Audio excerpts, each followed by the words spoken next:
Most of us have one simple question in our mind at all times, that is, if I really want to build wealth, should I invest in mutual funds or should I invest in stocks?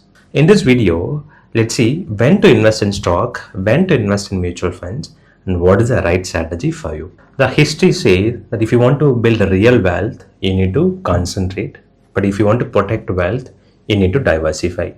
So in this case, if you want to really build wealth, you need to invest in stocks, because when compared to mutual funds, stocks are very concentrated and each mutual funds invest in 50 to 70 stocks because they are very diversified. As per history and traditional wisdom, if you want to build wealth, you need to concentrate, so you need to invest in stocks.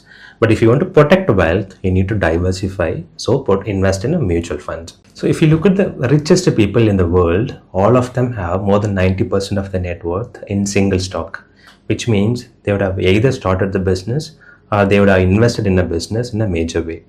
Even if you look at the most successful investors, all of them follow focused investing approach, which means most of them allocate their investments in less than 10 stocks. So it is very clear that if you want to build a real wealth, we need to invest in stocks.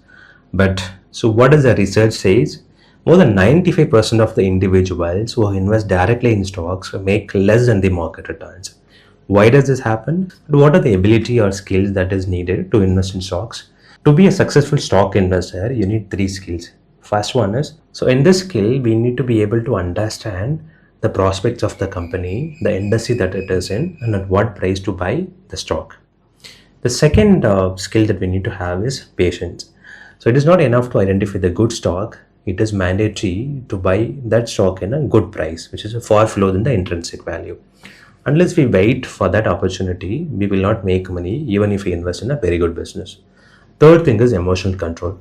When we invest in a particular stock, if the price goes down, we should be able to ride that phase to reap the benefits when the stock goes up. Unless we have these three skills, three different virtues, and it is very difficult to have all three of us in a single person, we will not be able to make money by investing in stocks. So when 95% of the people do not make money, what is the next best option? The next best option is to invest in a mutual fund, because mutual funds are managed by the people who have three skills to some extent, and each mutual funds invest in 50 to 70 stocks. In India, each mutual fund cannot invest more than 10% of their money in a single company. So this protects people's money in case if single company goes bankrupt. It also means that you cannot generate outsized returns on the mutual funds. That is why we don't get 2x, 3x or 4x return or even 30-40% kind of return for a mutual fund.